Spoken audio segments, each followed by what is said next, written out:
بسم اللہ الرحمن الرحیم الحمد للہ رب العالمین والصلاة والسلام علی اشرف الانبیاء والمرسلین نبینا محمد وآلہ وصحبہ اجمعین اما بعد. اصول ثلاثہ تیسری نشست ہماری ہو رہی ہے. سورۃ العصر پہ ہم پہنچے تھے. وہ جو 4 پوائنٹ ایجنڈا اللہ رب العزت نے نجات کے لیے دیا ہے ہمیں، تو اس پر دلیل سورۃ العصر سے ہم نے لی تھی. ہم نے کہا تھا کہ سورۃ العصر کے اس مضمون کو ہم تھوڑا سا کھول کر بیان کریں گے. العصر اللہ رب العزت قسم کھاتا ہے.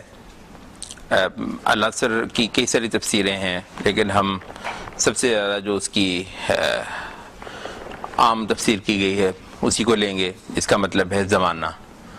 اللہ رب العزت جب کسی چیز کی قسم اٹھاتا ہے تو اس میں ایک طریقے سے اس کی شہادت بھی لے کر آ رہا ہوتا ہے. ہر چیز کی کوئی نہ کوئی شہادت ہوتی ہے، گواہی ہوتی ہے.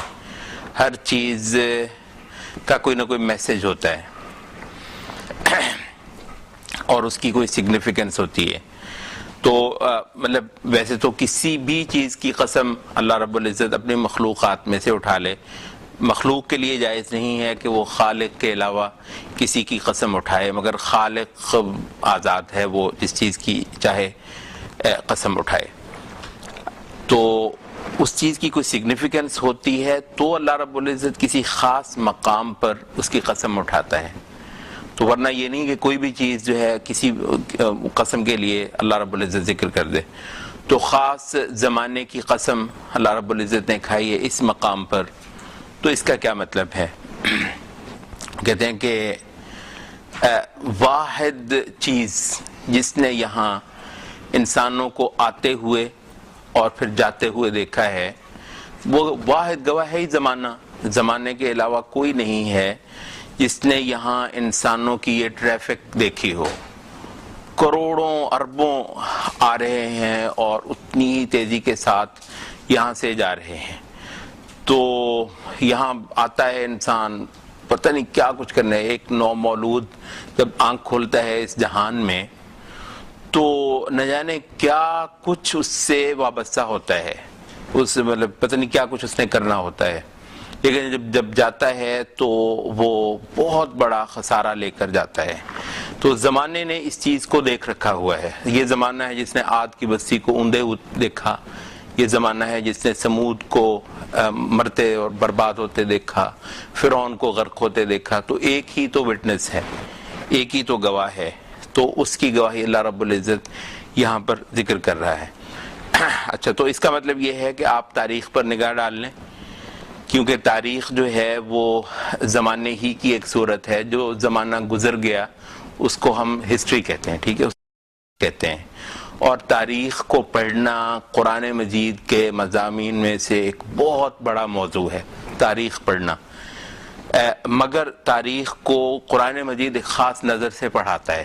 مطلب ویسے تو یہ کہ ہسٹری جتنی بھی ہے وہ بیٹھے ہیں ہسٹری پڑھانے والے، تو وہ ہسٹری پڑھتے ہیں، ان کو کسی اور چیز سے غرض ہوتی ہے.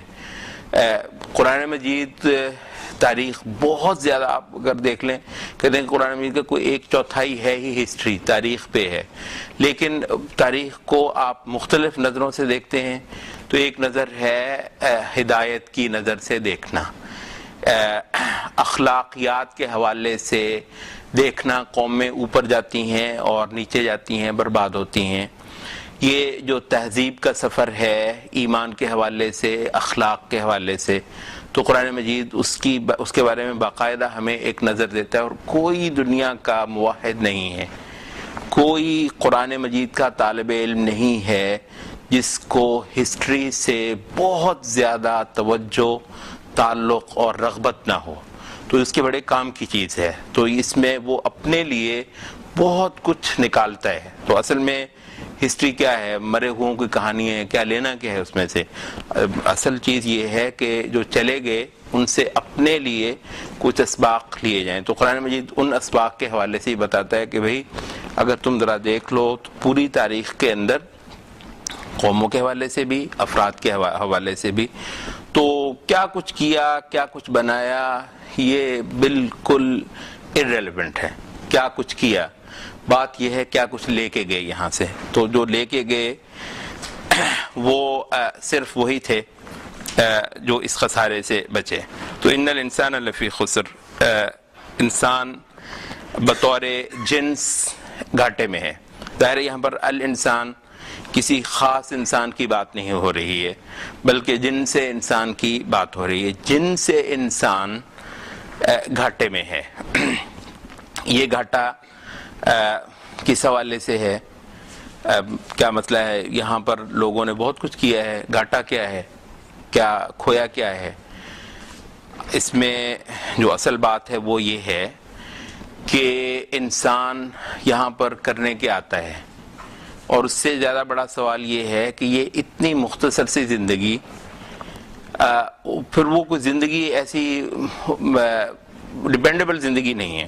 بہت ممکن ہے کہ آپ 70 80 90 سال رہ لیں، لیکن جب آپ رہ لیے تو آپ کو پتہ چلا کہ 70 سال 80 سال مل گئے. البتہ جب تک آپ نہیں رہے آپ کو کچھ پتہ نہیں، آپ کل مر جائیں پرسوں مر جائیں. ہر دن بھروسے کا نہیں ہے، مل جائے سو مل جائے، نہ ملے سو نہ ملے. یعنی مطلب مجھے اگر 70 80 سال ملنے تو بھی چلے، میرے ہاتھ میں تو ہونا، مجھے پتا ہوگا کہ میں نے 70 سال رہنا ہے، میں اپنا کوئی بنا لوں، کوئی اسکیم بنا لوں. تو نہیں، وہ نہیں مل گئے، پتہ نہیں مل جائیں گے، پتہ نہیں ملیں گے. ٹھیک ہے 70 80 سال بھی بالکل بھروسے کے نہیں تھے. اچھا، اور جب مل گئے، جیسے ہی مجھے کچھ ملا تو وہ گزر گیا. مطلب وہ بھی میرے ہاتھ میں نہیں ہے، یعنی جو مل گیا وہ بھی میرے ہاتھ میں نہیں، وہ گزر گیا. ٹھیک ہے، اور جو نہیں ملا اس کا مجھے پتہ نہیں ہے، وہ جب ملے گا اس وقت پتہ چلے گا. تو ملا کیا؟ پھر کچھ بھی نہ ملا. تو مطلب کچھ جو آیا سو وہ چلا گیا، اور جو نہیں آیا اس کا کچھ پتہ نہیں ہے، اور جب اس نے آنا ہے تو فوراً ہی چلے جانا ہے. تو وہ کہتے ہیں جو حال ہے جس کو پریزنٹ کہتے ہیں، وہ تو ایک سیکنڈ ہے نا، وہ تو ایک بلکہ فریکشن آف سیکنڈ ہے. تو ورنہ تو یہ ہے کہ آپ کی زندگی اصل میں ڈیوائیڈ ہوتی ہے ماضی میں اور مستقبل میں، حال تو ہے کہاں.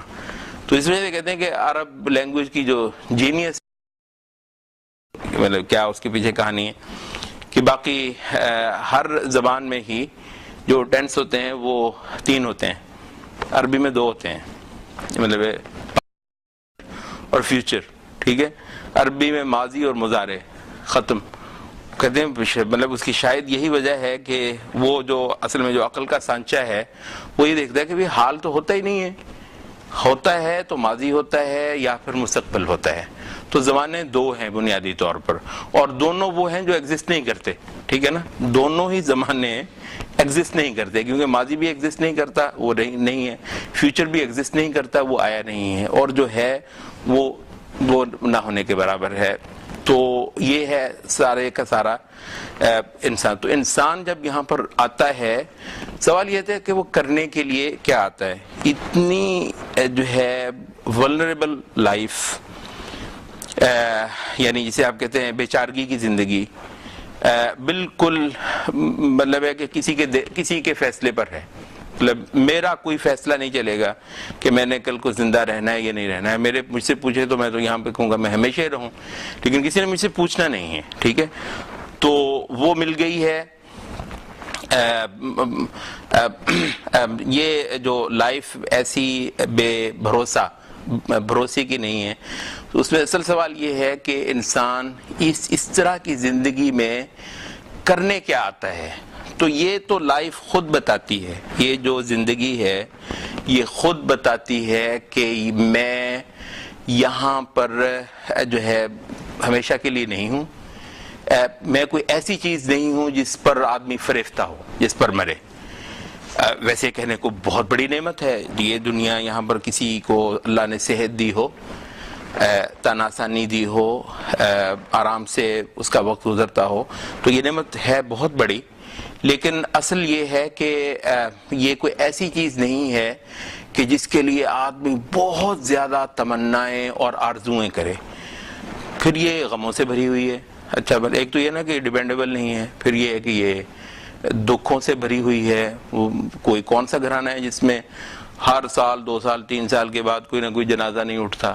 جنازہ اٹھ جاتا ہے، مطلب آپ کا انتہائی چہیتا عزیز، اس کو آپ مٹی میں دفن کر کے آتے ہیں، خود آپ کو بھی مصیبتیں ہوتی ہیں، وہ ڈاکٹروں کے پیچھے ہو جا رہے ہیں، فلاں مسئلے ہیں. تو یعنی ایسا مطلب دکھوں بھری زندگی جہاں پر ٹھیک ہے خوشیاں بھی ہیں تو دکھ بھی بہت سارے ہیں، تکلیفیں بھی ہیں، مصیبتیں بھی ہیں، اندیشے بہت ہیں. امیر سے امیر آدمی جو ہے وہ ٹھیک ہے بہت اچھی اس کی گزر رہی ہے، لیکن کبھی اس سے پوچھے کہ بھی تمہارے اندیشے کیا ہیں، کنسرن کیا ہیں، اس کو پتہ نہیں کیا کچھ ڈر ہے، وہ چیز نہیں رہے گی، وہ چیز چلی جائے گی، وہ چیز چلی جائے گی. تو مطلب یہ جو زندگی ہے یہ خود بتاتی ہے کہ میں کسی اور جہان کے لیے ایک مطلب ہے کہ ایک موقع ہوں، ایک اپرچونٹی ہے یہ زندگی. تو یہ ہے جو اصل پرسپیکٹو ہے اسلام کا، کہ وہ خالق اگر تم اس کو جانتے ہو وہ اس بات سے بہت بلند ہے کہ وہ اس نے چند سال بے بھروسہ تمہیں دے. مطلب ہے اس کے ہاتھ میں اتنا کچھ ہے کہ وہ ایک ابدی زندگی دینے کا پر قادر ہے، اور اس کو کچھ مسئلہ نہیں ہے. مطلب ہے مجھ سے کوئی پوچھے تو میں بتاؤں گا کہ میری سب سے بڑی آرزو یہ ہے کہ مجھے ایسی زندگی ملے جس میں موت نہ ہو. صبح بھی ہم نے بات کی تھی، ٹھیک ہے، جس میں خوشیاں ہی خوشیاں ہوں، جس میں غم نہ ہو. بھئی اگر ہر بندے کی یہی آرزو ہے تو کیا خدا اس پر قادر نہیں ہے؟ قادر ہے، قدرت تو رکھتا ہے. اچھا تو پر قادر ہے تو پھر کیا اتنا مہربان نہیں ہے کہ کسی کے پاس ہے تو ہے ایک چیز، اس کو دینے سے اس کا کچھ بھی نہیں جاتا، ٹھیک ہے، مگر وہ دے نہیں رہا ہے. کیوں بھئی؟ ظاہر ہے اسی صورت میں ہوگا نا کہ وہ اتنا زیادہ وہ مہربان نہ ہو. مہربان وہ بے حد ہے، تو مہربان بھی ہے یعنی اس کے پاس بھی ہے، وہ مہربان بھی ہے، تو پھر دیتا کیوں نہیں ہے؟ وہ کہتا ہے کیوں نہیں دیتا. میں البتہ اس کا میرے پاس ایک کرائیٹیریا ہے، ایک میرے پاس ایک معیار ہے، اس معیار پر جو پورا اتر دے وہ لے لے. یہ البتہ میری مرضی ہے. یہ نہیں ہے کہ جو گندا، پاپی، خبیث، بد کردار، بد نیت، بد خصلت، اس کو بھی میں ایسے ایک اعلیٰ جہان میں ڈال دوں، یہ نہیں ہے. تو مجھے تھوڑا سا جو ہے نا وہ کچھ ثابت کر کے دکھا دو اپنی ایلیجیبلٹی، ٹھیک ہے، اپنی اہلیت تھوڑی سی مجھے ثابت کر کے دکھا دو. میں مہربان بہت ہوں، ہزاروں لفظیں معاف کر دوں گا سب. مطلب ہے کہ ایک کو منیمم میری ریکوائرمنٹ ہے وہ پوری کر دو، تو اس صورت میں وہ پورا جہان تمہارا. مجھے کیا مطلب، میرا کیا جاتا ہے، کیا گھٹتا کیا ہے، میرے کوئی مسئلہ ہی کوئی نہیں ہے. تو یہ ہے. اچھا تو میں کیسے ثابت کروں؟ ٹھیک ہے جی، مجھے ایک قبول ہے. اے خدایا تیرے پاس وہ چیز ہے جس کے بغیر میرا گزارا نہیں ہے، تیرا کچھ جاتا نہیں ہے اور میرا اس کے بغیر گزارا نہیں. تو مطلب دینے پر بھی تیار ہے، اور تیری اب یہ ایک تقاضا ہے کہ میں تیرے کسی نہ کسی امتحان میں، آزمائش میں پورا اتر کے دکھاؤں. تو میں کیسے اتر کے دکھاؤں؟ وہ کہتا ہے کہ پورا اتر کے دکھانے کی یہ صورت ہے کہ میں تمہیں چند سال دیتا ہوں، اس میں کچھ تقاضے رکھوں گا میں تمہارے سامنے، اور ان پر گزارے کے حد تک بھی پورا اتر جاؤ تو جنت تمہاری، یہ بہشت جو ابدی جہان ہے یہ تمہارا. تو اب دنیا کو جو اسلامک پرسپیکٹو سے دیکھنے کا یہ ہے صحیح تصور. دنیا یہ ہے، تو ہمارا تصور بالکل بدل. وہ کہتا ہے دنیا ہے یہی، یہ بالکل ایسے ہی ہے جیسے ایک بزنس مین کا وہ جو اصل زر ہوتا ہے، جانتے نا اصل زر جو کیپٹل ہوتا ہے کسی بھی پروجیکٹ کا، وہ جو کیپٹل ہوتا ہے اس کو عقل مند جو ہیں وہ کھا پی نہیں جاتے، اور اس سے بڑا بے وقوف کوئی نہیں ہوتا جو اپنے بزنس کا کیپٹل کھا پی جائے، ٹھیک ہے، اڑا جائے، گلچھروں میں اڑا جائے، یہ لے لیا، وہ لے لیا، کار لے لی، مکان لے لیا، جائیداد کر لی، تو وہ آؤٹ آف بزنس ہو کر بیٹھ گیا، اب لوگوں سے وہ مانگتا پھرتا ہے. تو اسلامی جو ذہن ہے، وہ تصور ہے، وہ یہ ہے کہ یہ دنیا کسی اور جہان کو پانے کے لیے ایک موقع ہے. تو یہ ہے صحیح تصور اس دنیا کا. وہ جو کافر ہے وہ کہتا ہے چلو یہ ملے اتنے سال، اس کو مطلب اڑاؤ، مزے کرو، دیکھیں جناب یار انجوائے کرو لائف. اور مطلب اب ذرا یہاں پر یہ دیکھ لیجئے وہ خدا مہربان کتنا ہے. جس کو اس نے آزمائش بنایا ہے اس میں کہتا ہے اس آزمائش میں بھی تم بھی انجوائے کرو. کیوں بھئی مسلمان جو ہے وہ اچھا کھاتا نہیں ہے، مثلا اچھا پیتا نہیں ہے، اچھے گھر میں نہیں رہتا ہے، اچھی گاڑی نہیں لیتا ہے. مسئلہ کیا ہے؟ کافر بھی اچھی گاڑی لیتا ہے، مسلمان بھی اچھی گاڑی لیتا ہے. فرق کیا ہے؟ وہ کہتا ہے مطلب فرق تھوڑا ہی ہے، یعنی اصلاً کوئی ایسا نہیں ہے کہ میں تمہیں کھانے سے بھی روک دوں گا، پینے سے بھی روک دوں گا، ہنسنا بھی نہیں ہے تم نے، یہ بھی نہیں کرنا، آزمائش ہے، امتحان ہے. بہت مہربان ہے بھائی، اس آزمائش کے اندر بھی وہ مہربان ہے. وہ کہتا ہے یہ بھی تمہارا، یہ بھی، بس یہ ہے کہ میرے بس اتنے سے تقاضے ہیں جو مکمل طور پر تمہارے ادا کرنے کے ہیں. تم کوئی ایک چیز نہیں میں تم سے کہوں گا جو تمہارے بس سے باہر ہو. لا یکلف اللہ نفسا الا وسعها. یہ جو سورۃ البقرہ کی آخری آیات ہیں تو ان کے بارے میں کہا کہ یہ خصوصی طور پر جو ہے فرشتہ اترا، اس سے پہلے اترا نہیں ہے کبھی بھی. وہ نبی صاحب جبریل نے کہا کہ ویسے جبریل آتا ہے بھائی، کہا کہ یہ فرشتہ اللہ نے بھیجا ہے، اس نے پہلے کبھی زمین پر نہیں اترا اور نہ اس سے بعد اترے گا کبھی بھی.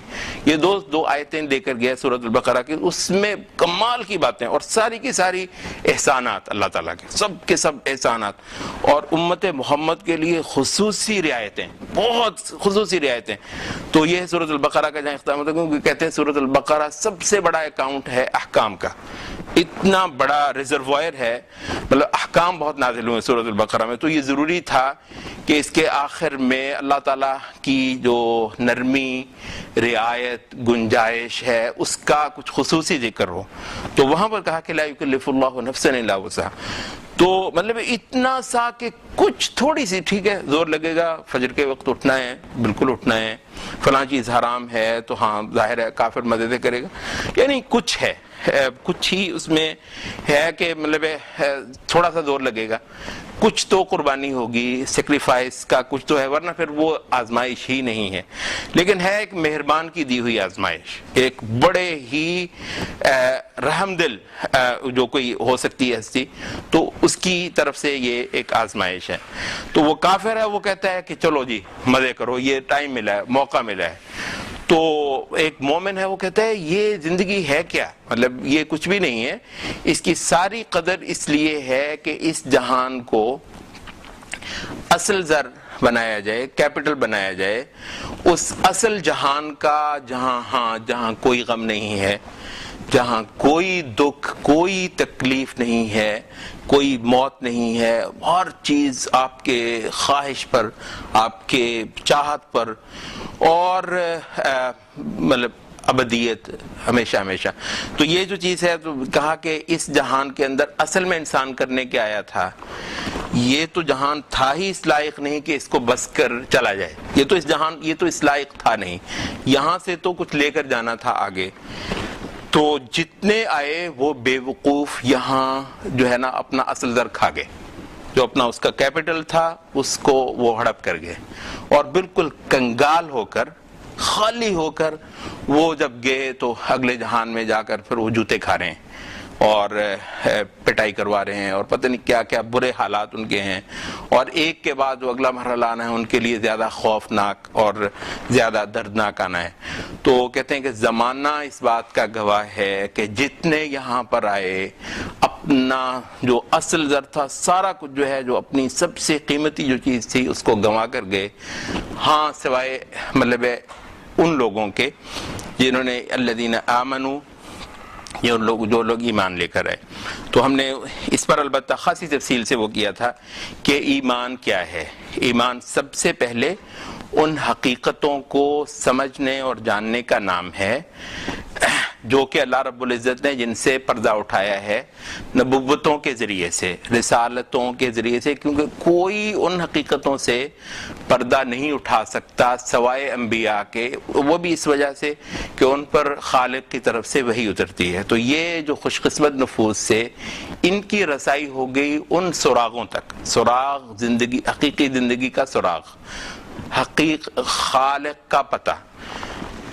عبادت اور بھی بہت ساری قومیں کرتی ہیں، عبادت جو ہے اور بھی بہت ساری، خدا کوئی مذہب ایسا نہیں جو خدا کو نہ مانتا ہو. اس پہ ہم آگے چل کر ایک جگہ پر زیادہ شاید مطلب فوکس کریں گے.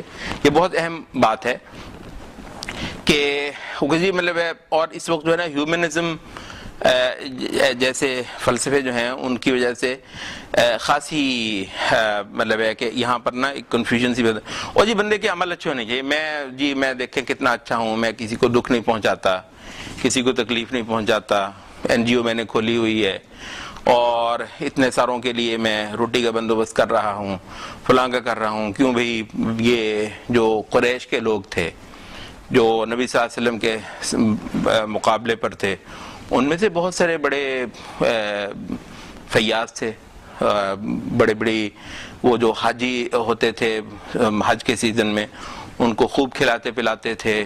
تو اس سے کیا ہوتا ہے، تو عمل بغیر ایمان کے یہ چاہ رہے ہیں کہ اس کے لیے گنجائش پیدا کی جائے. تو وہ کہتے ہیں کہ کوئی مذہب ایسا نہیں ہے جو خدا کو نہ مانتا ہو، کوئی مذہب ایسا نہیں ہے جو خدا کی جستجو نہ کرتا ہو.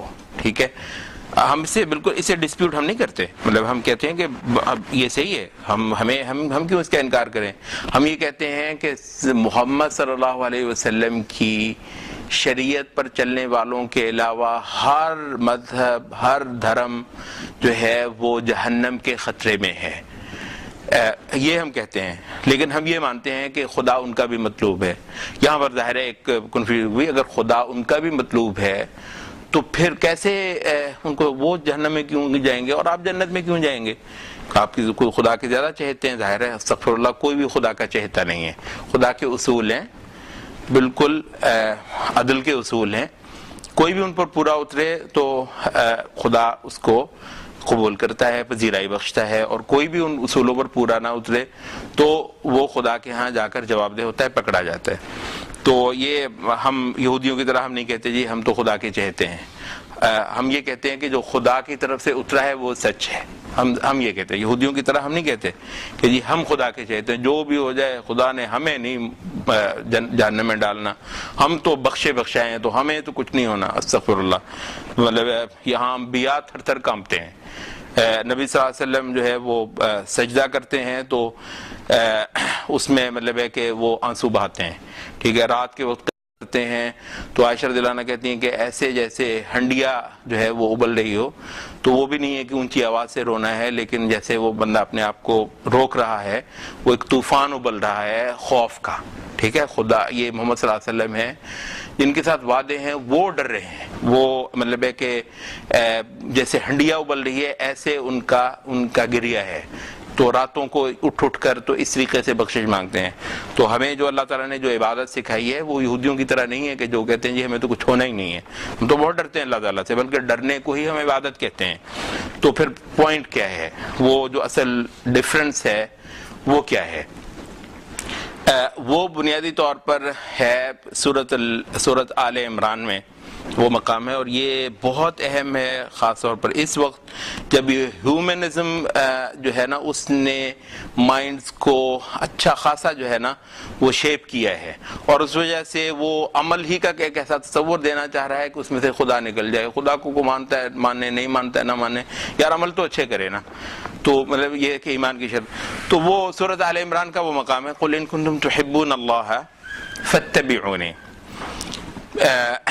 عرب لوگ تھے، یہ لوگ مطلب کہتے تھے کہ یہ جو دیویاں ہیں بت ہیں، تو ان کو تو ہم اس وجہ سے پوچھتے ہیں کہ یہ ہمیں خدا کے، اصل میں تو ہمارا مقصود خدا ہی ہے. مَا نَعْبُدُهُمْ إِلَّا لِيُقَرِّبُونَ إِلَى اللَّهِ زُلْفَىٰ.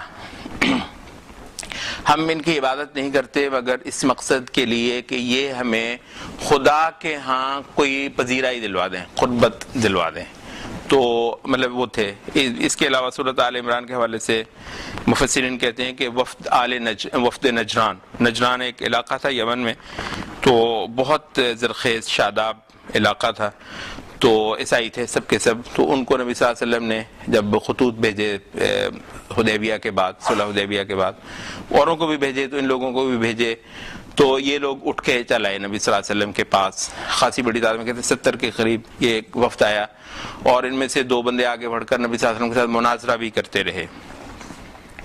اچھا، تو یہ وہی کہ جی ہم تو عیسیٰ کو ساتھ اس وجہ سے لو لگاتے ہیں جو اس کا بیٹا ہے خدا کا. تو خدا کا بیٹا ہونے کا تصور بھی اس لیے ہے کہ خدا سے محبت ہے.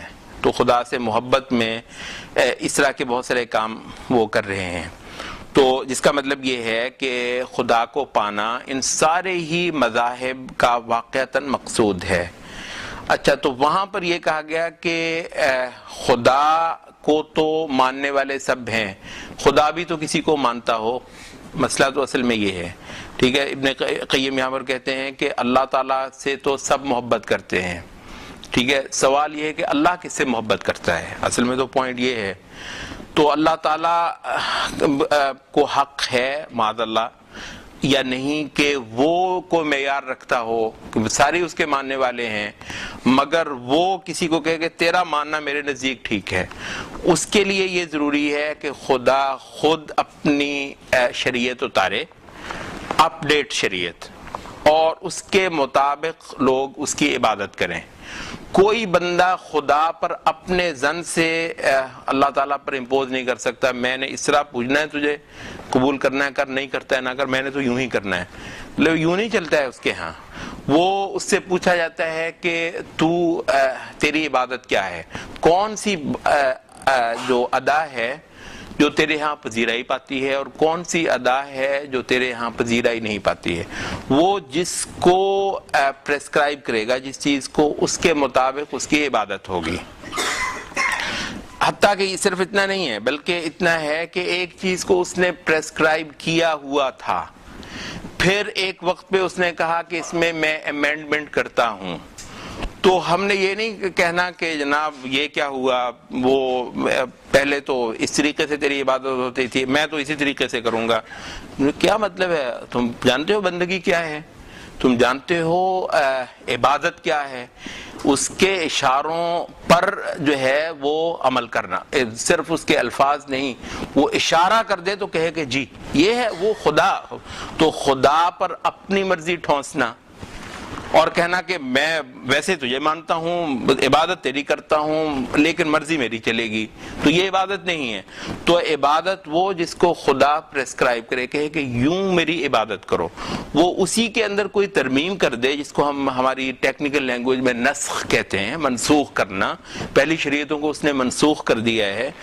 تو وہ، اور یہ دنیا میں بھی ہم نے دیکھ لیا ہوا ہے کہ اتھارٹی جو ہے، اتھارٹی جس وقت چاہے وہ اپنے ایکٹ میں ترمیم کر دے. اور جس کو اب سبجیکٹس کہتے ہیں آج کل یہ پولیٹیکل سائنس کی لینگویج میں، جو سبجیکٹس ہوتے ہیں وہ یہ نہیں کہتے کہ جناب ہم تو پچھلے ہی قانون پر عمل کریں گے، ہم تو اس کے آبادی ہوئے ہیں، وہ چلتا آ رہا ہے اور وہ بھی تو آپ ہی نے پاس کیا تھا. وہ ان کی مجال نہیں ہے. وہ جب کوئی اس میں امینڈمنٹ کر دے تو ان کا کام یہ ہے کہ اصل میں اتھارٹی کو تسلیم کرنا یہ ہے. تو خدا سے آپ اپنی شرطوں پہ کچھ نہیں لے سکتے. خدا اپنی شرطوں پہ جو دینا چاہے اس کے لیے اس کا در کھلا ہے. تو اس وجہ سے کہا کہ خدا تو سب کا مطلوب ہے، خدا کی جستجو تو سب کرتے ہیں، لیکن خدا اس کو تسلیم کرتا ہے جو خدا کی مرضی پر، خدا کی شرطوں پر اس کی عبادت کرتا ہے. اب خدا کی شرطوں کو قبول کرنا اور بندگی جو اصل حقیقت ہے بندگی کی اس کو لے کر آنا، یہ ہے اپنے وقت کے نبی کے پیچھے چلنا. تو عبادت کے ہم نے اب جتنا مضمون پڑھا سارے کا سارا محصور ہو گیا رسالت کے اندر. جس چیز پر رسالت کی مہر نہیں ہے وہ جائے بھاڑ میں. مطلب ہمیں یہ قرآن نے بہت واضح طور پر جو ہے وہ بتایا، وَقَدِمْنَا إِلَى مَا عَمِلُوا مِنْ عَمَلٍ فَجَعَلْنَاهُ هَبَاءً مَنْثُورًا. ہم ہاتھ بڑھائیں گے ان جتنے بھی انہوں نے اعمال کے ڈھیر لگائے ہوئے ہوں، بڑے بڑے اعمال کیے ہوں گے اتنے فَجَعَلْنَاهُ هَبَاءً مَنْثُورًا، ہم اس کو راکھ بنا دیں گے، ریزہ ریزہ کر دیں گے. یہ سورۃ غاشیہ جمعہ میں بھی آپ سنتے ہوں گے، وجوہ یومئذ خاشعہ عاملۃ ناصبہ. وہ چہرے ایسے ہوں گے کچھ کہ ڈر کے مارے ان کا برا حال ہوگا کہ روز قیامت پتہ ہے ان کو کہ کیا معاملہ ہے. دنیا میں عمل بڑے کیے تھے، عاملۃ ناصبہ، عمل کر کر کے تھک گئے تھے. ناصبہ کہتے ہیں جو بالکل تھک جائے عمل کر کر کے، عمل کرتے رہے. عاملۃ ناصبۃ، تھک گئے عمل کر کر کے. تصلی نارا حامیہ، سیدھے دوزخ میں جا کر پڑیں گے. کیا پرواہ ہے اس کو کہ جی میں نے اتنے عمل کیے تھے، لیکن وہ کوئی تکبر تھا. کہتا ہے کہ اس چیز کو نہیں مانوں گا جو تو نے نازل کی ہے. تو یہ جو تکبر ہے، کرنی عبادت ہے اور ساتھ کرنا تکبر ہے، کہتا ہے اپنی مرضی، تو کسی کی مرضی نہیں ہے، جو وقت کا رسول ہے، وقت کی شریعت ہے، اس کے ذریعے سے وہ بتائے گا کیا کرنا ہے، مطلب آپ اپنی مرضی نہیں ٹھونسیں گے، جیسے ہم نے کہا، وہ بتائے گا کہ کیا کرنا ہے۔ اب اس کی شریعت کو تسلیم کرنا دراصل اس کی اتھارٹی کو تسلیم کرنا ہے، اور عبادت دراصل اس کی اتھارٹی کو تسلیم کرنے کا نام ہے۔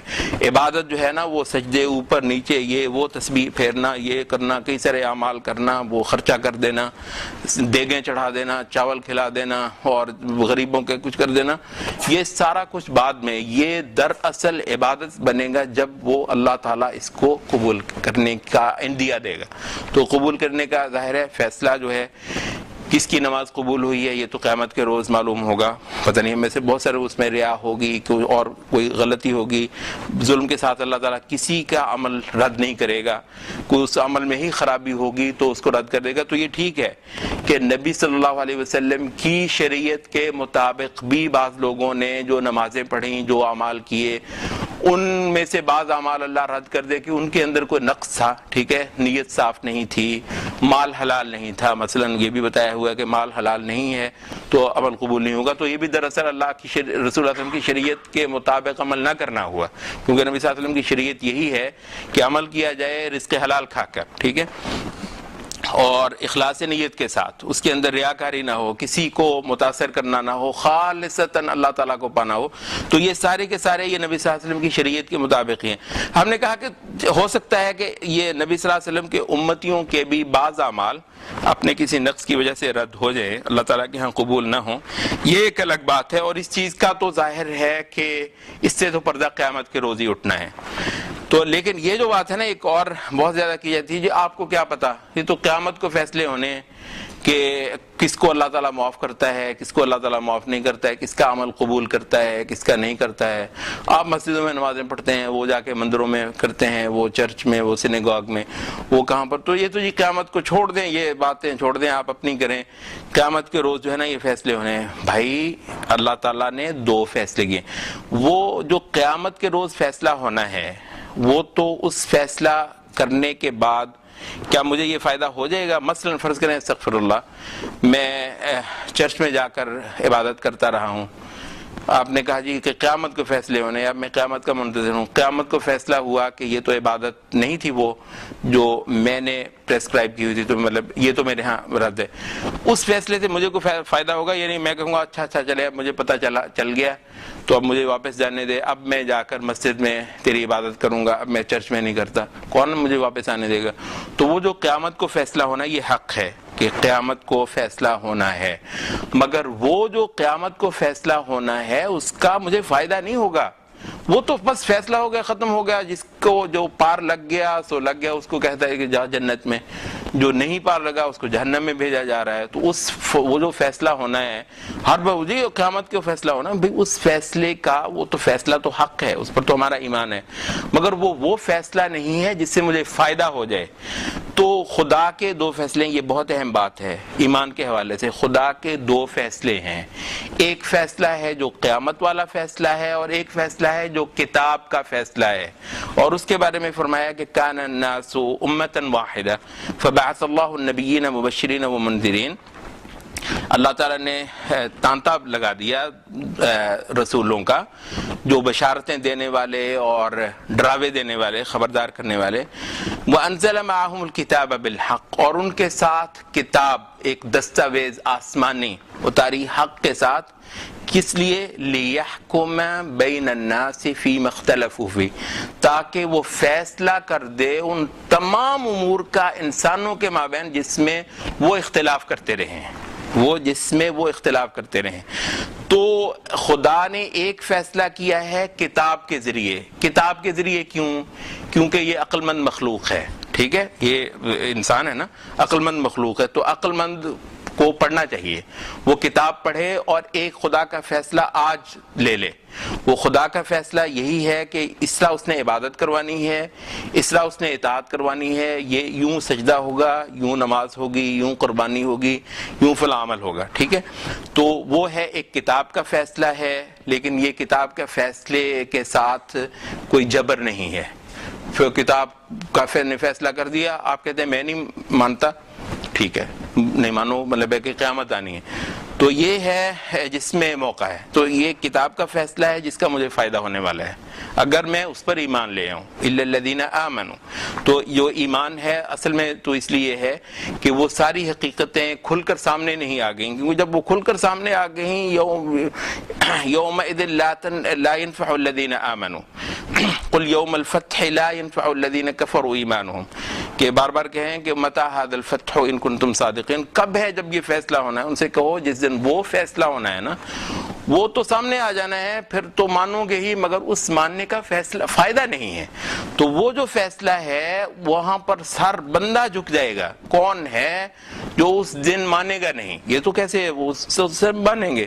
مگر اس ماننے کا فائدہ نہیں ہے، تو ماننے کا فائدہ کتاب والے فیصلے کا ہے نہ کہ قیامت والے فیصلے کا، ٹھیک ہے، تو اس وجہ سے کہا کہ وہ کون لوگ ہیں جو کتاب کا فیصلہ مان لیں، اس کو ہم نے کہا وہ ہے مومن، ٹھیک ہے، تو مومن وہ ہے کہ جس نے دیکھا نہیں ہے خدا کو، جس نے دیکھا نہیں ہے جنت کو، جس نے دیکھا نہیں ہے دوزخ کو، مگر بے شمار آیات تھی، نشانیاں، ہم نے صبح آپ کو یاد ہوگا آیات کے حوالے سے کہا تھا کہ آیات کو آیات کیوں کہا گیا ہے، تو بے شمار سائنس وہ دکھائے گا، اتنے دکھا دے گا کہ عقل مندوں کے لیے کوئی گنجائش نہیں رہ جائے گی کہ وہ نہ مانے کہ محمد صلی اللہ علیہ وسلم جن حقیقتوں کو لے کر آئے 100% حق ہیں، لیکن ظاہر ہے کہ یہ بن دیکھے ہے اور اس کی ساری قدر بن دیکھے ہے، کیونکہ جب آپ نے دیکھ لینا ہے تو کسی بندے نے پھر انکار کر ہی نہیں پائے گا، تو یہ کہا کہ الا الذین آمنوا، جو لوگ ایمان لے آئے،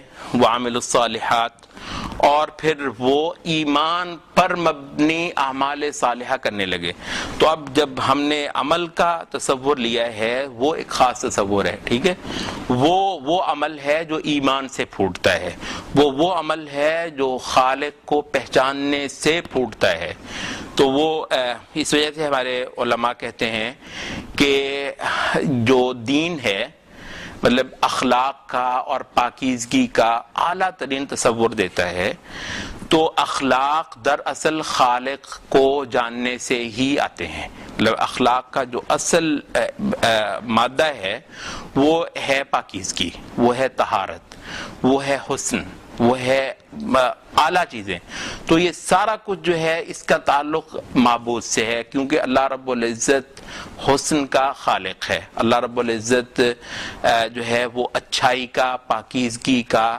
پیدا کرنے والا ہے، اور یہ اس کی چیز ہے، کیونکہ آپ نے یہ دیکھا ہوگا کہ ہر آدمی کوئی بھی جو عمل کرے وہ کسی نہ کسی کو اس سے متاثر کرتا ہے، یہ کم از کم اپنے نفس کی تسکین کرتا ہے، یہ جو بدبخت بہت زیادہ اس وقت آپ کو کہتے ہیں نا کہ جی ہم تو اس کی کیا ضرورت ہے کہ آپ جو ہے وہ جنت کے آپ کو خواب دکھائے جائیں کہ جی جنت ہے، فلاں چیز ہے، اس میں اتنی وہ ہیں، حوریں ہیں، فلاں ہیں، تو یہ کیا، یہ تو لالچ ہوئی، تو ہم تو جو ہے نا وہ اپنے یہ جو سوشل ورک کرتے ہیں، NGOs کھولتے ہیں، انسانیت کی خدمت کرتے ہیں، ہم تو جی بے لوس ہیں، تو آپ خود غرض ہوئے، ٹھیک ہے، آپ سیلفش ہوئے، آپ جو ہے نا وہ جب تک آپ کو جنت کے جو وعدے ہیں وہ نہ کیے جائیں، جنت کے جو سحر ہے وہ جب تک نہ کیا جائے، تو آپ اس کو، تو اصل میں تو ہم ہوئے نا جو صحیح نیک عمل کرنے والے ہیں، جن کو نہ کوئی جنت کا وعدہ نہ کوئی آخرت میں کوئی چیز، تو ہم جو ہے وہ نیکیاں کرتے ہیں، تو بھی بات یہ ہے کہ ہر نیکی، ہر خوبی جو ہے اس کا کچھ مقصود ہوتا ہے، تو یہ خدا کی چیز ہے، خدا کے نام سے ہوگی، ٹھیک ہے، نیک عمل حسن ہے، اس کے اندر ایک جمال ہے، یا یہ خالق کے ساتھ اچھا عمل ہے جس کو آپ عبادت کہتے ہیں، یہ خالق کے لیے ایک اعلیٰ چیز ہے، یا پھر نیک عمل مخلوق کے لیے ایک بہت اعلیٰ چیز ہے، تو دراصل یہ کسی کو متاثر کرنے کے لیے اور کسی کو خوش کرنے کے لیے ہے، تو یہ اپنی تسکین کرتے ہیں، اس سے ہم خالق کی تسکین کرتے ہیں، اس میں مسئلہ کیا ہے؟ اس میں مسئلہ کیا ہے؟ ہم خالق کو خوش کرنا چاہتے ہیں، آپ نے اکثر بیشتر دیکھا ہوگا بچہ ہے، بچہ کوئی اچھا کام کرے، اس کی شدید رغبت ہوتی ہے کہ اس کی ماں کو پتہ چلے، امی میں نے یہ کیا ہے، آپ کہتے ہیں بیٹا آپ نے بہت اچھا، آپ کا یہ اس کو تھپکی سے دینا، بیٹا آپ نے بہت کیا ہے، اس کے لیے بہت ہے، یہ اس کے لیے بہت ہے، آپ بچے پہ پابندی لگا دیں کہ بیٹا آپ نے امی کو خوش نہیں کرنا، امی کو جو ہے نا وہ نہیں کرنا کہ میں نے یہ کیا ہے. مطلب کیا یہ کوئی عقل کی بات ہے کہ آپ نے جو ہے نا وہ عمل کو فی نفسی عمل برائے عمل کرنا ہے؟ نہیں بھائی، ہر چیز جو ہے وہ کسی کو خوش کرنے کے لیے ہوتی ہے. وہ آپ اس سے اپنی تسکین کر رہے ہیں، ہم اس سے خالق کو خوش کرتے ہیں، اور خالق کے خوش کرنے میں البتہ ہماری بھی تسکین ہے. تو ہماری اپنی تسکین ہے، مگر اس کا یہ ہے کہ وہ نیک عمل خود ہمارے پندار کو راضی کرنے کے لیے، اور ہمارے اندر کوئی بت جو بیٹھا ہوا ہے اس کو کہ تم بڑے اچھے ہو، تو ظاہر ہے کوئی تو اچھا ہے نا، کسی کو تو خوبی ہے، تو تم بڑے اچھے ہو، تو مطلب وہ ہم اپنے آپ کو اچھا نہیں کرتے. ہم یہ کہتے ہیں کہ ہمیں سمجھ نہیں تھی ان خوبیوں کی، خدا نے ہمیں یہ سمجھ دی ایک رسول بھیج کر. ہماری فطرت کو پتہ نہیں تھا خدا وہ ہے جس نے وہ فطرت میرے اندر پیدا کی جو نیکی کو اپریشیٹ کرتی ہے، جو برائی کو ناپسند کرتی ہے. یہ مجھ پر خدا کا احسان ہے کہ اس کی پیدا کردہ ایک فطرت تھی جو مجھے اچھی چیزوں کی طرف رغبت دلاتی تھی اور برے چیزوں سے میرا ضمیر مجھے کوستا تھا. تو سب سے پہلے تو یہ خدا کی چیز ہوئی. اس وجہ سے ہم اس کے نام سے یہ نیکی کرتے ہیں، برائیوں سے بچتے ہیں تو اس کے نام پر، اور خوبیاں کرتے ہیں تو اس کے نام پر. پھر یہ نامکمل تھا، یہ فطرت تھی، بہت اعلیٰ چیز تھی جو اس نے ہمارے اندر رکھ دی. ایک 2 سال کا بچہ، اس کو آپ کہانی سناتے ہیں کسی ظالم بادشاہ کی، تو وہ پک رہا ہوتا ہے، اس کا جی چاہ رہا کہ کہیں ہاتھ آ جائے نا اس کے، وہ بادشاہ نے فلاں اس کے ساتھ یہ برائی کی ہے تو میں کچھ کر دوں اس کو. کون ہے 2 سال کا بچہ؟ کس نے اس کو بتایا کہ جی وہ اتنا زیادہ کھولے اس ظالم بادشاہ؟ یہ فطرت ہے جو خدا کی پیدا کردہ ہے، جو ایک چھوٹے سے بچے کو بتاتی ہے کہ عدل کیا ہے، ظلم کیا ہے، برائی کیا ہے، اچھائی کیا ہے. جھوٹ ہر بندہ برا سمجھتا ہے، سچ ہر بندہ. تو یہ خدا کی پیدا کردہ فطرت ہے جو کہ اس کا بہت بڑا احسان ہے اس انسان پر. مگر یہ ناکافی تھا، ٹھیک ہے، یہ نامکمل تھا. اس کو یہی انسان تھا، حضرت انسان، جو یہاں پر پتہ نہیں کیا کچھ بےہودگیاں کرتا تھا. تو پھر نبوتیں اور شریعتیں آ کر اس کے اندر جو ڈھیروں مادہ ہے خوبی کا، یعنی یہ بات اپنی جگہ پہ بالکل ہے کہ اللہ نے ڈھیروں مادہ رکھا ہے خوبی کا انسان کے اندر. فَأَلْهَمَهَا فُجُورَهَا وَتَقْوَاهَا، ٹھیک ہے، فطرت اللہ التي فطر الناس علیہا لا تبدیل لخلق اللہ. تو ڈھیروں مادہ اس کے اندر رکھا ہوا ہے. یہ ایسے ہی جیسے آپ کی یہ جو بہت سارے ریزروائرز جو ہیں وہ زمین کے اندر رکھے ہوئے ہیں، بہت سارے پہلے سے رکھ دیے ہوئے ہیں، مگر کوئی انجینئر آتا ہے جو صدیوں سے پڑی چیز کو نکال لیتا ہے، دوسرے نہیں نکالتے، اسی کے آس پاس پھرتے ہیں، وہ نہیں نکالتے. تو خدا نے نبوتوں کے ذریعے سے، انبیاء کے ذریعے سے وہ نسخے دیے ہیں کے اندر دفن خیر کے بے پناہ جو امکانات ہیں ان کو برآمد کرا لیتے ہیں، اور پھر جو ہے نا پھول کھلتے ہیں پورے سوسائٹی کے اندر. وعامل الصالحات، تو جو صالحات جو ہیں یہ اعلیٰ خوب اعمال ہیں، یہ دراصل نبوتوں نے برآمد کرائے ہیں. تو یہ فطرت تھی، ہم نے کہا یہ خزانہ ہے چھپا ہوا انسان کے اندر، بہت خیر ہے اس میں، مگر یہ نامکمل ہے. اس کے لیے ایک نسخہ چاہیے تھا جو کہ اس کو برآمد کروائے، اس کی بڑی اچھی اچھی پروڈکٹس بنوائے، اس کو بہت اچھے اچھے چینلز دے معاشرے کے اندر جو کہ شریعت کے بے شمار شعبے ہیں.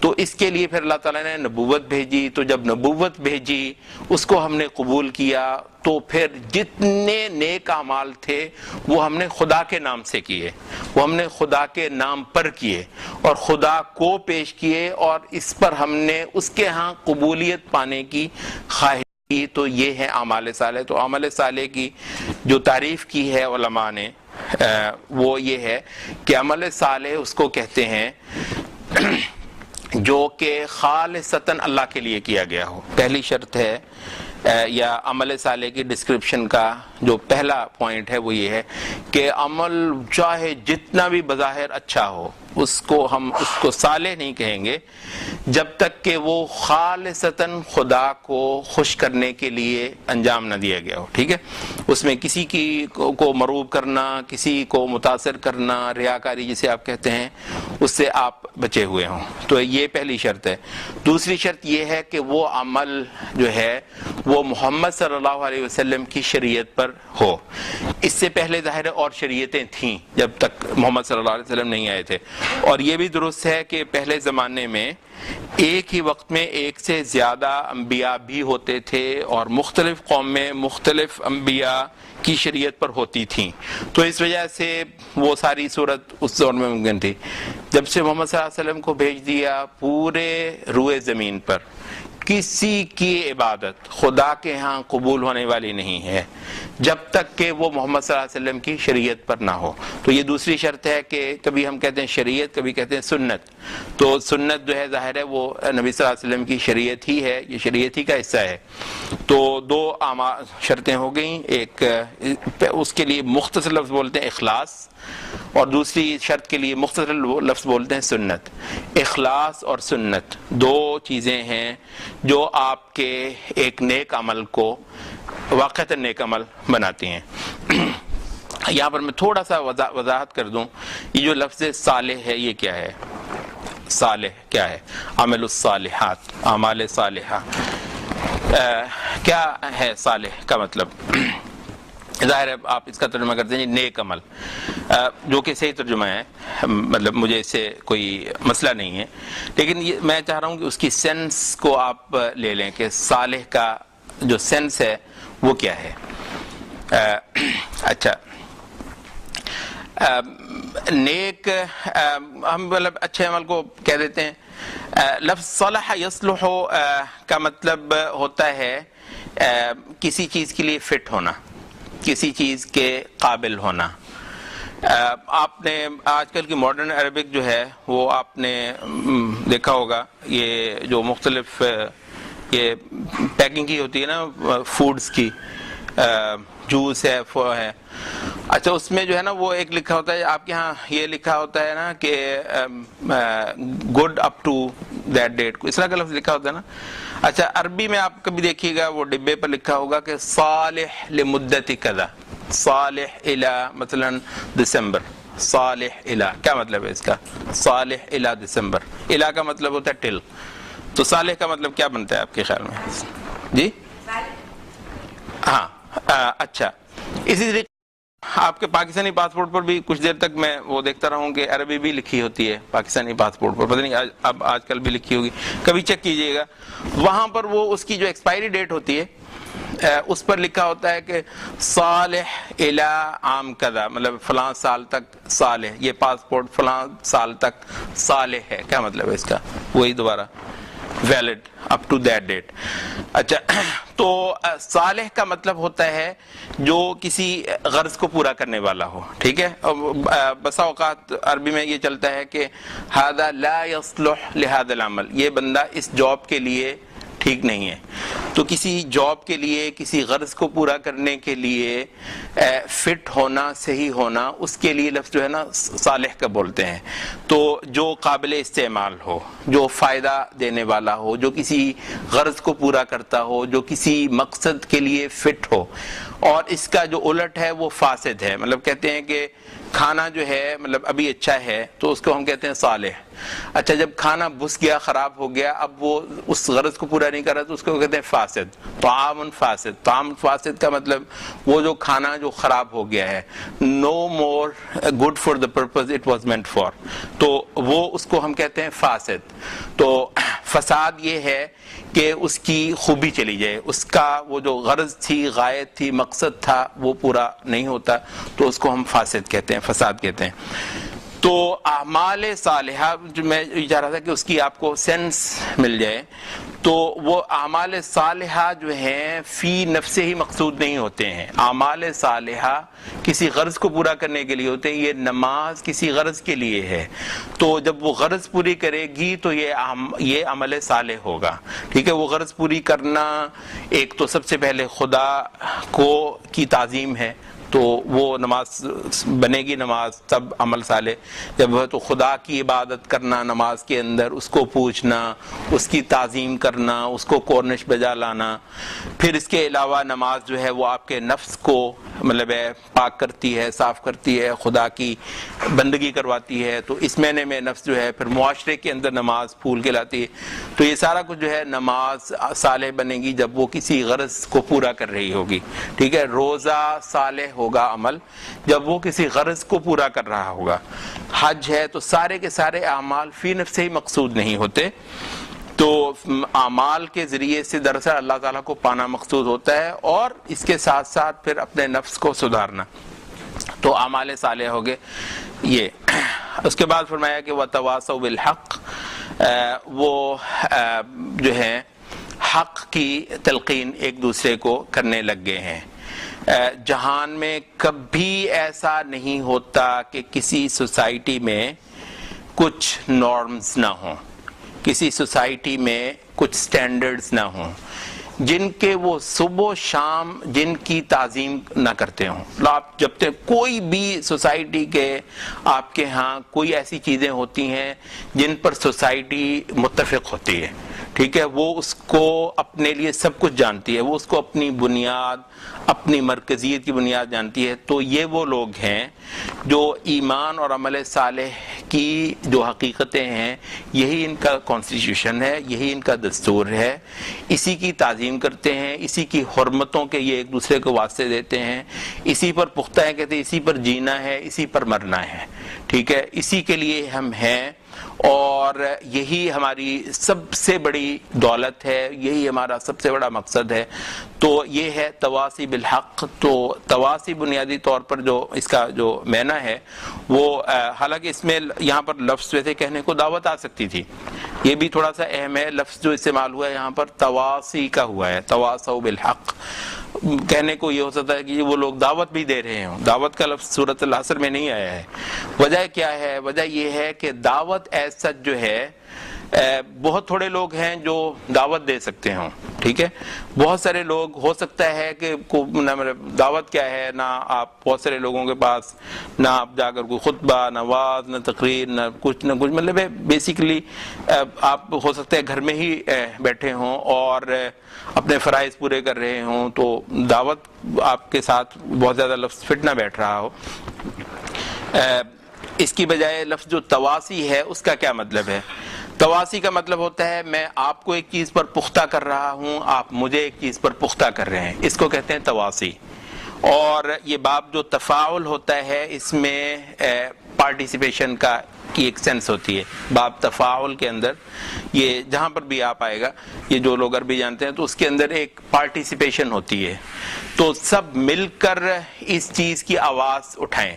تو اس میں دعوت نہیں ہے، بلکہ اس کے اندر یہ ہے کہ خود اپنے آپ ہی کو ایک دوسرے کے ساتھ مل کر پختہ کرنا اور اس کا پابند کرنا، اور اگر کوئی ڈھیلا پڑ رہا ہو تو اس کو اس پر مضبوط کرنا، کسی کی ہمت جواب دے رہی ہو تو اس کو اٹھا کر تو ساتھ میں لانا، خود اپنی ہمت کم ہو رہی ہو تو کسی کا ساتھ چاہنا، کیونکہ یہ عمل ساتھ کے بغیر، صحبت کے بغیر نہیں ہوتا ہے.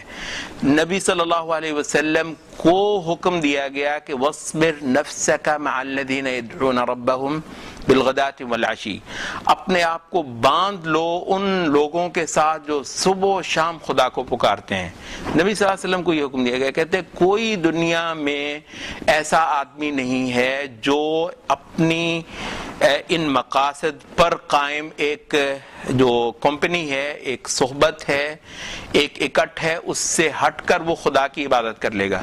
یہ ہوتا ہی نہیں ہے. دنیا میں آپ نے دیکھا ہوگا ہر چیز کے کلب ہوتے ہیں، مطلب جو ہر چیز میں شوق ہوتا ہے تو اس شوق رکھنے والے لوگ اس شہر کے اندر اکٹھے ہو جاتے ہیں. ان کو ناولز پڑھنے کا شوق ہے، ان لوگوں کو کھیل کا شوق ہے، ان لوگوں کو کوئی اور چیزوں کا شوق ہے، ہر چیز کے ہوتے ہیں. مطلب صرف صالحین صالحین پر پابندی ہے، ٹھیک ہے، جو صالحین ہیں وہ نیک مقاصد کے لیے وہ سوشلائز کریں، وہ ایک دوسرے کے ساتھ صبح شام بیٹھیں، اکٹھے ہوں، مل کر پڑھیں، مل کر سوچیں، مل کر چیزوں کو شیئر کریں، اور اس کے اندر ایک فضا پیدا کریں، ایک ایٹماسفیئر کریٹ کریں، نیکی جیسے کہتے ہیں کہ مطلب ہے کہ انہیل ہوتی ہے، اچھا برائی بھی آپ انہیل کرتے ہیں، جو فاسد ماحول ہوتا ہے خود بخود برائی آپ پر اتر رہی ہوتی ہے، آپ واچ کرتے ہیں، اس میں بے شمار چیزیں خود بخود ٹرانسمٹ ہو جاتی ہیں، آپ یہ ٹی وی کھول لیں، آپ کتاب کھول لیں، آپ اخبارات کھول لیں، ہر چیز کے اندر جو ہے وہ ایک چیز جو ہے وہ چلائی جا رہی ہوتی ہے، لوگوں تک برینز کو پہنچائی جا رہی ہوتی ہے، ہارٹس دلوں تک اتاری جا رہی ہوتی ہے. تو بھائی یہ جو چیز ہے آپ کے خیال میں یہ پورا ماحول فاسد، پوری سوسائٹی کرپٹ، اس کے اندر کوئی خدا کی عبادت بندگی، اس کے کچھ وہ جو ہوتا ہے نا کہ کسی چیز پر سوسائٹی کو بلڈ کیا گیا وہ نہیں ہے، اس کے اندر سارے شر کے جو پروگرام ہیں وہ چل رہے ہیں، اور وہ شیپ کر رہے ہیں آپ کو، آپ کے بچوں کو، آپ کی نسلوں کو وہ شیپ کر رہے ہیں پوری طریقے سے، ایک خاص انداز کا انسان بنا رہے ہیں. اور آپ کے خیال میں مجھے آپ ماشاءاللہ تسبیح پھیر رہے ہیں، نماز پڑھ رہے ہیں، تو یہ اللہ کا شکر ہے. اور کیا ہوتی ہے عبادت؟ کس نے کہا ہے بھائی یہ مطلب ماحول کا مقابلہ ماحول سے ہی کیا جا سکتا ہے، جماعت جو آپ کے سامنے پوری، تو اس کا مقابلہ جماعت سے ہی کیا جا سکتا ہے، ٹھیک ہے. تو سوسائٹی کا مقابلہ سوسائٹی سے ہی کیا جا سکتا ہے. ایک فاسد معاشرے کے اندر ایک صالح معاشرہ چاہے آپ کا 20 بندوں کا ہونا چاہیے. تو جیسے میں جو کہنا چاہ رہا ہوں وہ یہ کہ سورۃ العصر کا یہ جو پوائنٹ ہے اس میں لفظ تواسی استعمال ہوا ہے، دعوت استعمال نہیں ہوا، کیونکہ دعوت وہ جی میں تقریر نہیں کر سکتا، آواز نہیں کر سکتا. کس نے کہا ہے آوازیں کریں؟ کس نے کہا کہ سارے کے سارے تقریریں کریں؟ بھائی مل کر ایک اجتماعی چیز بہرحال بنانا فرض ہے، وہ آپ کی بھی ایمان کی اس کے اندر نجات ہے اور دوسروں کی بھی. اگر سبھی اپنے جگہ بیٹھے رہیں گے، اللہ اللہ کرتے رہیں گے اور اپنی نمازیں پڑھتے رہیں گے، تو وہ چیز نہیں بنے گی جس میں کمزور لوگ جو ہیں وہ بھی تقویت پالیں، اپنے ایمان کے اندر ایک وثوق اور ایک جو ہے وہ کانفیڈنس ہونا پورا اس کے اندر کہ جی مطلب یہ سب حق ہے اور اس کے لیے جو کچھ کرنا بنتا ہے وہ کرنا ہے، اور کسی سے دبنا نہیں ہے. تو یہ جو چیز ہے یہ جب تک اس کے اندر لوگ جڑ کر نہ بیٹھیں، ملے نہیں ان چیزوں کو یاد کرنا دہرانے کے لیے، ان کے ہاں کوئی ایک باقاعدہ ایک اشتراک اور ایک تعاون، ایک عمل نہ ہو، تو وہ مقصد پورا نہیں ہوتا جو کہ شرائع یہاں پر کرنا چاہ رہی ہیں. اور ایک خاص قسم کے انسانوں کو یہاں پر اٹھانا اور کھڑا کرنا جو شریعتوں کا مقصود ہے وہ کام نہیں ہوتا ہے. تو سورۃ العصر کا وہ مقصد پورا نہیں ہوتا. تو یہ ہے تواصی بالحق. اور اس کے بعد تواصی بالصبر جو ہے وہ اسی سے ملحق ہے کہ وہ لوگ جو ہیں پھر ظاہر ہے یہ کام ہر کام ہی مطلب ہمت سے ہوتا ہے، ہر کام ہی صبر سے ہوتا ہے، ہر کام ہی استقامت سے ہوتا ہے. تو اس میں مطلب ہے کہ آپ کو پھر جو ہے وہ زور بھی لگانا ہے، ایک دوسرے کو جو ہے وہ ڈھارس بھی بندھانی ہے، خود اپنا حوصلے جو ہے وہ کرنے ہیں. اب نبی صلی اللہ علیہ وسلم کو آپ دیکھ لیں کہ نبی صلی اللہ علیہ وسلم جیسا مضبوط دل کا آدمی، اتنا مطلب ہے کہ وہ ایمان ہے، سارا کچھ ہے، نبی صلی اللہ علیہ وسلم کو قدم قدم پر قرآن مجید صبر دلواتا ہے، مضبوط کرتا ہے، پختہ کرتا ہے، ڈٹے رہو، ہمت رکھو، تمہارے لیے اتنا اجر ہے، خدا تم سے خوش ہوتا ہے. تو دنیا تھوڑے دنوں کی ہے، پرواہ نہیں کرنی ہے ان لوگوں کی. نبی صلی اللہ علیہ وسلم کو ضرورت پڑ جاتی ہے کہ کوئی ان کو ڈھارس بنائے، کوئی ان کو وہ کرے. اگر واقعتاً آپ ایمان کے راستے میں، اگر وہ ایمان کے راستے میں نہیں ہے نا، ویسے جی یہ 2 رکعتیں نماز کی ہیں، یہ 1 روزے ہوتے ہیں اور ایک بار زندگی کا حج ہوتا ہے تو جان چھوٹی، اگر وہ پورا دین وہ مطلب ہے کہ آپ کی زندگی ہے، تو پھر آپ کو یقینی طور پر ایک ایسے ماحول بنانے کی ضرورت پڑے گی کہ جس کے اندر ایمان پنپے، ٹھیک ہے، ایمان فلورش کرے، اس کے اندر ایمان ترقی کرے. سورۃ یہ بخاری ہی کے اندر آتا ہے کہ عبداللہ ابن عمر رضی اللہ عنہ کا وہ امام بخاری لے کر آتے ہیں کہ وہ کہا کرتے تھے اپنے دوستوں کو اور اپنے شاگردوں کو کہ حیا بنا نؤمن ساعہ، آؤ 1 گھنٹے کے لیے ایمان تازہ کریں. اور 1 گھنٹے کے لیے وہ بیٹھ جاتے تھے، قرآن کھول لیتے تھے، کوئی آخرت کی بات کرنا شروع کر دیتے تھے، کوئی جو ہے وہ رسول اللہ علیہ وسلم کا واقعہ بیان کرنا شروع کر دیتے تھے، تو اس میں بیٹھ کر جو ہے نا وہ ایمان تازہ ہو جاتا تھا. وہ جو تھا کل وہ باسی ہو گیا تھا، اس میں جان نہیں رہی تھی، میں بالکل ماحول کے لیے سرنڈر کرنے والا تھا، مطلب آج جو ہے دوبارہ میرے حوصلے جوان ہو گئے ہیں، عزم میرے جو ہے بلند ہو گئے ہیں، دوبارہ میں پختہ ہو گیا ہوں، کیا ہے ہم مل کر بیٹھے ہیں. تو یہ جو چیز ہے تواصی بالحق اور تواصی بالصبر، دراصل اس ایمان اور عمل صالح کو ہی باقی رکھنے کے لیے، اس کو ترقی دینے کے لیے یہ ایک صورت ہے. تو یہاں ہماری سورۃ العصر مکمل ہوگی. آج